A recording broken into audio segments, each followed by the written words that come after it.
find the support, and solutions, and then support.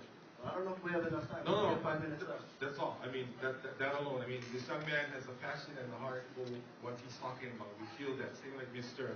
Brad over there, right? I can give you the summarized version. Okay, hold on. And so they did have a community meeting, right? So tonight's meeting is for everybody, but this is part of your community, folks. So you folks need to decide how you want to manage this. You have Grow Farm, who's been here for many, many years, done some great things too. And then you got this community here who has been here many, many, many, many, many years and has some issues as well. But the community, you guys got to step to the plate and figure out what is best to find that balance. And this young man is taking the lead here along with many others. So I think this is a great opportunity to share that. If Mr. I can give you the quick rundown real quick. Okay. Just so everybody is on the same common ground. Okay, well, is that okay with community? We're having to do a rundown and then, is that okay? Quick, I know everybody wants to go, it's almost time to go, but just hear me out. Okay, so on November 8th, Grow Farm issued a 120-day eviction notice right during the holidays. So all these people have been living in the camps for many, many years. Mrs. Fernandez has been living there for 57 years. She planted a lychee tree, which is in there right now. It's a 57-year-old lychee tree, which is planned to be bulldozed down right now. Okay, this camp is the first historical sugar plantation camp ever. It's a historical icon. It's the very thing that we celebrate when we have the Koloa Plantation Day celebration in the park. You go right across the park, that's exactly what we're celebrating. Why are we going to knock down a culturally and historically relevant area, which we celebrate, to make a cookie cutter China prefab modular housing project? Okay. The project does not benefit the economy because it is outsourced to Greenworks Limited. Yes, it has an office on Oahu, but all that stuff is shipped out from China. 2, sustainability. The neighborhood in the back of Koloa has been sustainable for over 100 years. Key Inoi's house is 150 years old. Planning. There's still no plans that have been submitted yet by the county or by the Grow Farm to the county, to planning, to the real estate commission, to anybody. Yet all these tenants are being evicted anyway. Caring for families. No assistance has been given to any of the families to find housing. In fact, I feel like a lot of these people are being swept under the rug. And that's the thing that was the catalyst that got me so fired up for this. Because I don't want to come back and see my community changing. I like coming back to old Koloa Plantation days. It's where I was born. It gave me the values to become the person that I am today.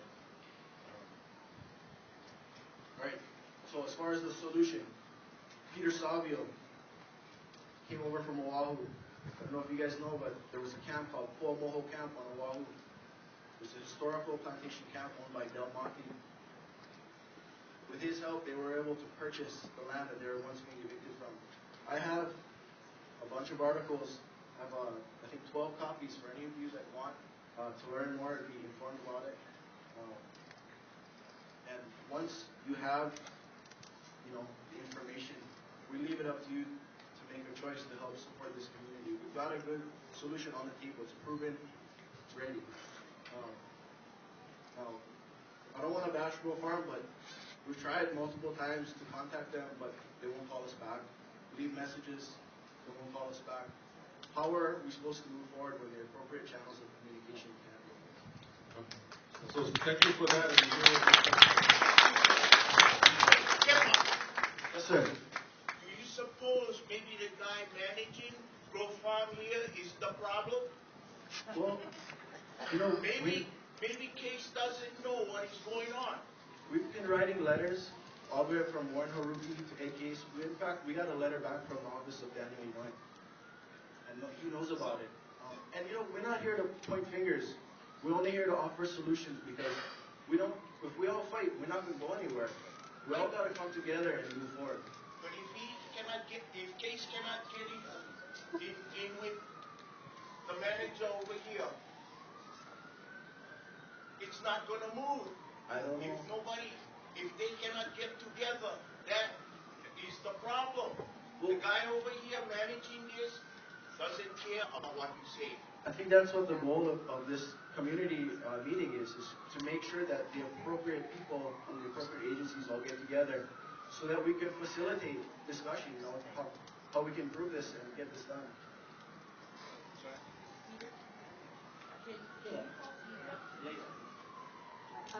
Mayor, I appreciate your listening to this, and I want to suggest that it's not just a matter of the community and the camp people and the Grove Farm, but it does involve the county, and if there's any way that the planning department and the housing department could work with Grove Farm and the residents, the Kauai residents, and Mr. Savio to see what kind of ways or what kind of solution they could co-create together, that would be a way for the county to support the residents.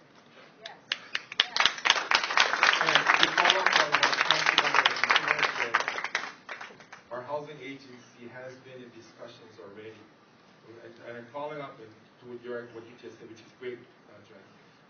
And you know this, right? I mean, as far as our housing agency, for those who choose to, having the support here, whether it be at now, as we said earlier, whatever opportunities whoever chooses to, and looking at that, but coming together as a team, whether with the landowner, with the community, and of course our county people, just offering opportunities and solutions in all areas, and that's what it is. And so we've been in discussions. I sat with Kepa and his dad. We went over and trying to find out and listen to all the different tracks and see how we can find a balance and provide the support that's so much needed, because you guys talking about a cultural piece that's been here forever. Then you have an opportunity, a business side of it, business community, trying to do what they got to do, and trying to find that middle ground.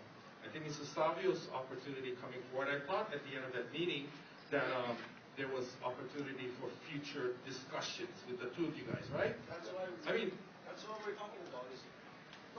Discussion should be had, but channels of communication should be open. Should be hiding from each other about, we can't talk because it's a legal issue, we don't know what to decide. We understand Grove Farm might be under legal pressure from our attorneys just because they don't want to make a statement, but that doesn't mean that they should keep the community in the dark. And totally understandable on that. Anybody? I'd like to pass this off. You can, is it okay? You pass this off. Mr. Savio, say aloha, man. Aloha. All right. And I understand where you're coming from. And we just kind of want to... Anybody have any more comments on this particular, or you have something else? Well, it's just that it would be nice for the mayor's office to weigh in that instead of it being a landlord-tenant thing, that you see how important it is for Koloa, because we've got monkey pots gone, we've got Creekside with a couple of houses and nothing else. We got trashed houses over there. Yeah, they weren't great, but there's nothing in their place. So Koloa keeps getting torn down and nothing in their place. This could happen again, I think. And so we like to hear the mayor say, yeah, we got to get involved because Koloa doesn't need more tear down and no rebuilding. We need to keep what we have. That's what I think. We are involved, and we will continue to be involved and find, like I just said, we met with both sides and try to figure out what is the best for all. But in the paper you said landlord-tenant. So I'm sorry? in the paper you were quoted as saying it was a landlord-tenant dispute. That's the last I heard. We met. Okay. And so whatever is... All right, and I just want to find that balance, because that's what happened here with us. Okay, right here. You can pass on. Leroy, I'd just like to suggest that there are federal regulations that are involved here too, historic and cultural situations whereby there could be assistance because of the age of the community, that the community does have some leverage with federal regulations as well as local regulations, and that the county could step in with historical designation and assist with preserving that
it's just something that's not going to be talked about right now. And I want to be someone that can offer resource in the worst case scenario. And I'm not sure if you guys know, but funding was allocated by Congress for something called a homeless prevention and rapid rehousing fund.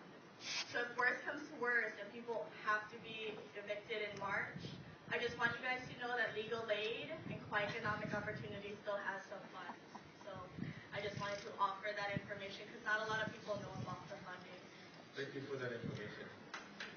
So let's take one more, and then we'll wrap up for tonight. And of course, we'll be back again to this community as we continue to do our outreach program and try to hear as best as we can and report back to you, community. Anybody else? Joanne?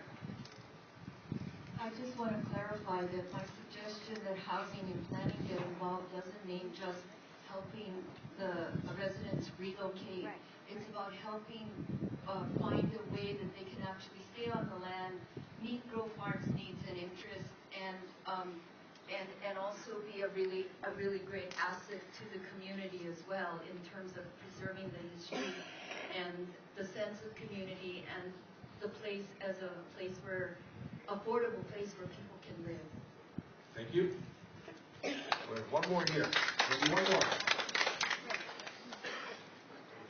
Ray? Is your name Ray? Right. Ray. It seems that one tool that the county would have would be a zoning solution.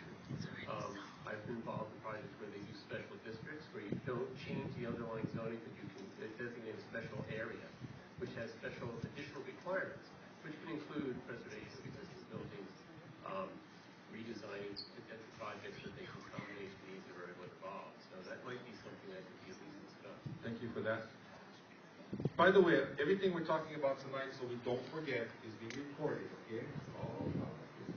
But anyway, so we're going to wrap up for tonight and just really thank each and every one of you for being here. On behalf of our team, our council members are here tonight, our senators here. And again, it's not easy. We're trying our best to address all the different issues. If you can see, there's a lot of things happening, small things, bigger things, yeah? And so thank you so much for coming tonight. We're committed to coming back, of course, in the next series of meetings. But mahalo for coming tonight. Aloha, take care, God bless, and drive safely to your home. Yes.